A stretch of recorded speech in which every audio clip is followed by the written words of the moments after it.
Noah Ellington learned to love the library for the same reason he learned to keep his voice steady. The world outside didn't always leave room for him to be complicated. At the Briarwood Public Library, rules were printed, predictable, and supposedly the same for everyone.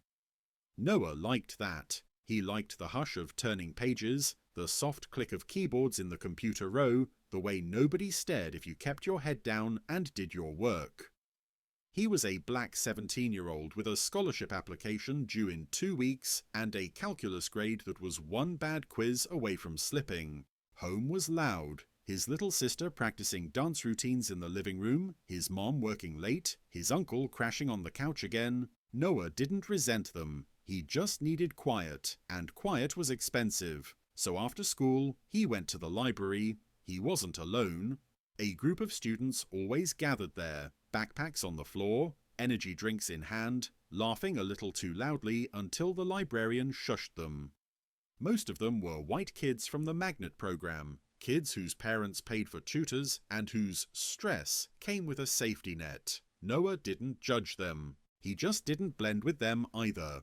The study rooms on the second floor were Noah's favorite. Glass walls, whiteboards, outlets that actually worked. You could sign up for 2 hours at a time, first come, first served.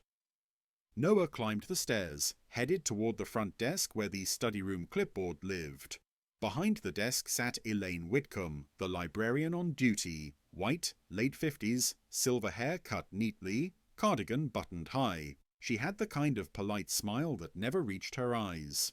Noah had seen her before. She never openly insulted anyone. She didn't have to. "Hi," Noah said, voice respectful.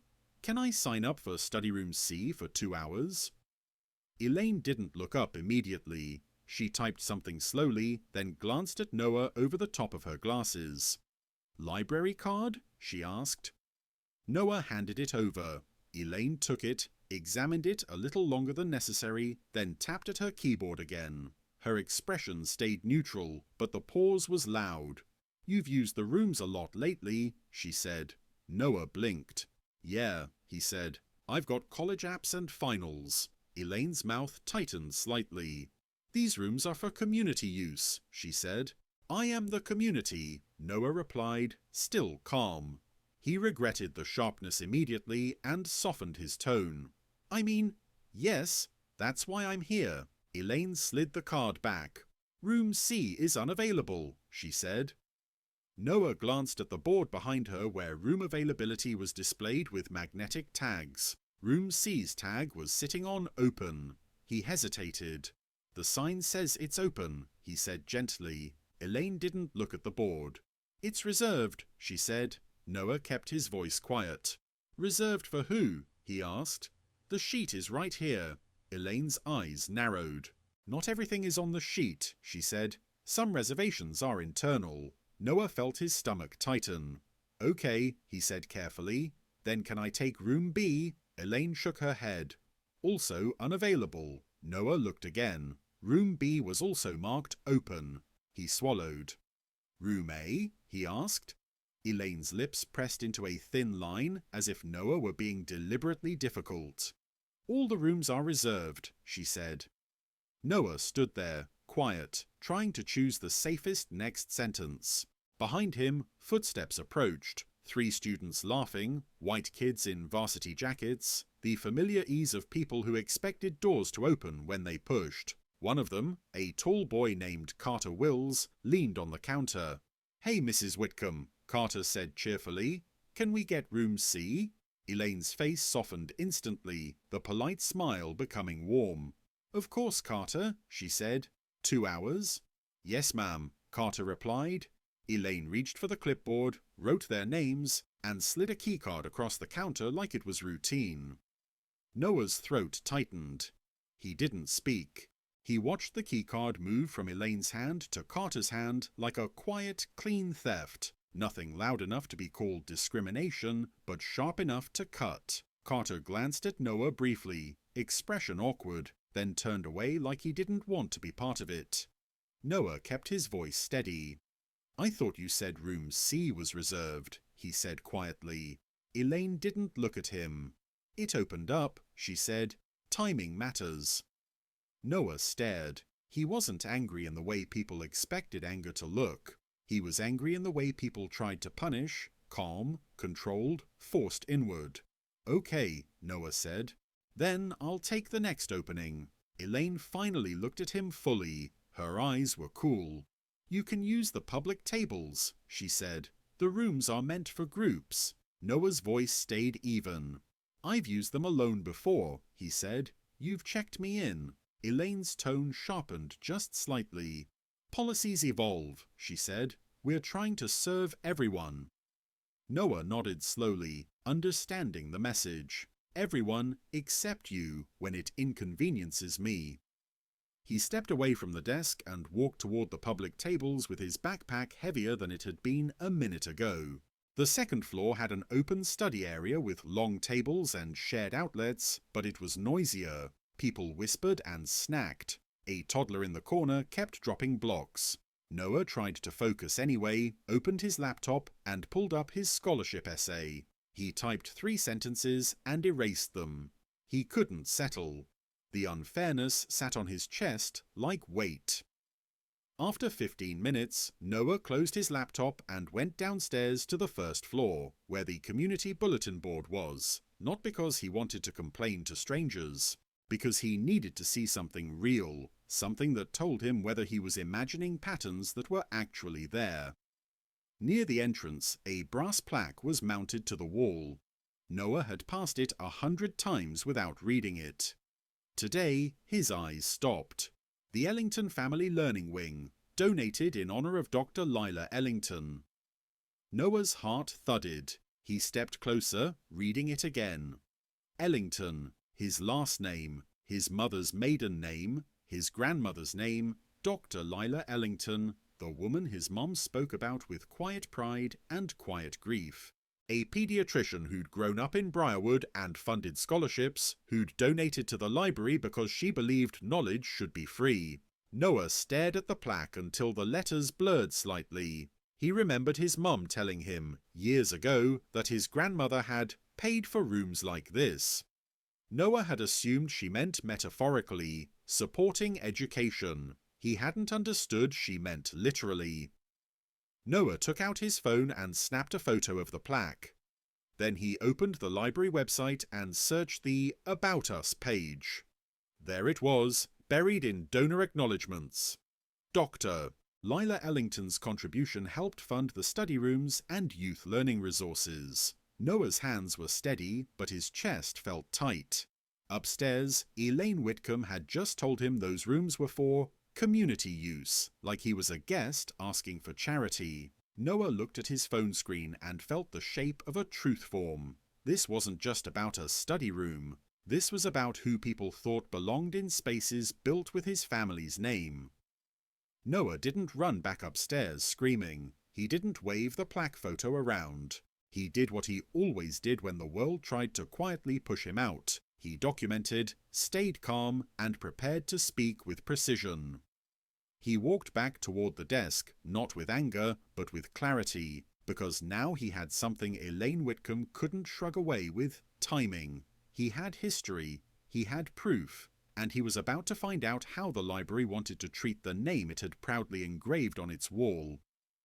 Noah climbed the stairs again with his backpack on one shoulder and his phone in his hand, not held up like a threat, just ready. At the second-floor desk, Elaine Whitcomb was still seated, posture perfect, typing slowly as if the pace of the world was something she controlled. The Varsity Jacket group had already disappeared into Study Room C. Their laughter was muffled behind the glass. Noah stopped at the counter and waited until Elaine looked up. "Yes?" she asked, tone clipped, as if she expected him to have given up. Noah kept his voice calm. "I'd like to sign up for a study room," he said. "Any room, for one person." Elaine's eyes narrowed slightly. "As I explained, they're reserved," she said. Noah nodded once. "Okay," he replied. Then he added evenly, "Can you tell me who has reserved all 3 rooms?" Elaine's lips tightened. "I don't disclose internal scheduling," she said. Noah didn't argue that point. He switched to another one she couldn't dismiss with policy. "I noticed the plaque downstairs," Noah said quietly. Elaine's expression didn't change at first. "What plaque?" she asked, too fast. Noah held her gaze. "The Ellington Family Learning Wing plaque," he said. "It's in the lobby." A flicker crossed Elaine's face, brief annoyance, then practiced neutrality. "Yes," she said. "We have many donors." Noah nodded. "Dr. Lila Ellington is my grandmother," he said calmly. "My mum is her daughter. My last name is on that wall." For a second, Elaine didn't speak. Her eyes darted to Noah's library card on the counter like she suddenly noticed the name printed there. Then she forced a small smile. "Oh," she said, voice artificially sweet. "How nice." Noah kept his tone steady.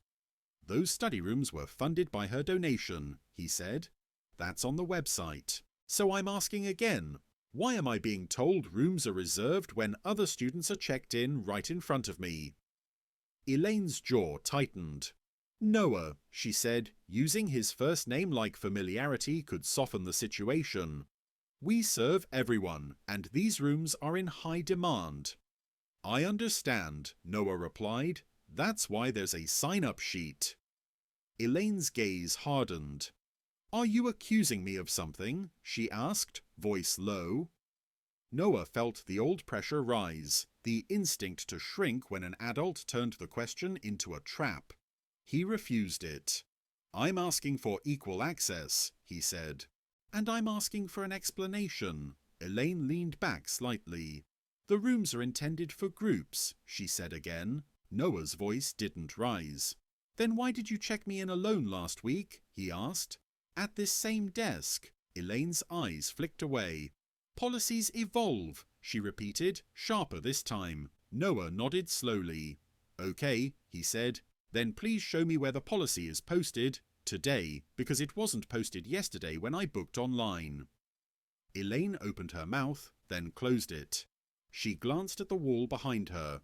There was no sign, no printed rule, nothing. Noah continued, calm and precise. "If there's a new policy," he said, "it should be posted publicly, and it should apply to everyone, including Carter Wills and his friends." Elaine's cheeks reddened. "Those students are part of a school study group," she said quickly. "That qualifies." Noah didn't flinch. "And I'm part of a scholarship cohort," he said. "And even if I wasn't, the policy you're describing doesn't exist on the sheet, doesn't exist on the wall, and didn't stop you from giving them room C after telling me it was reserved." Elaine's eyes narrowed, sharp now.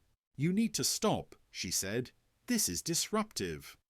Noah's chest tightened, but he kept his voice low. "It's only disruptive because you're not answering," he said. Elaine picked up her phone from the desk, posture stiff. "If you keep causing trouble," she said, "I can ask you to leave." Noah nodded once. "You can," he said calmly, "and if you do, I'll ask to speak with the branch manager, and I'll file a formal complaint with the library board, because this building has cameras, and because my grandmother's donation came with a purpose." Elaine froze. Just then, a voice came from behind them. "What's going on up here?" A man in his early 40s approached from the stacks, carrying a small cart of returned books. His name tag read, "Graham Petty, Branch Manager." Elaine straightened quickly. "Graham," she said, forcing a smile, "this young man is upset about study room availability." Graham looked at Noah. "Noah, right?" he asked gently. Noah nodded. "Yes," he said.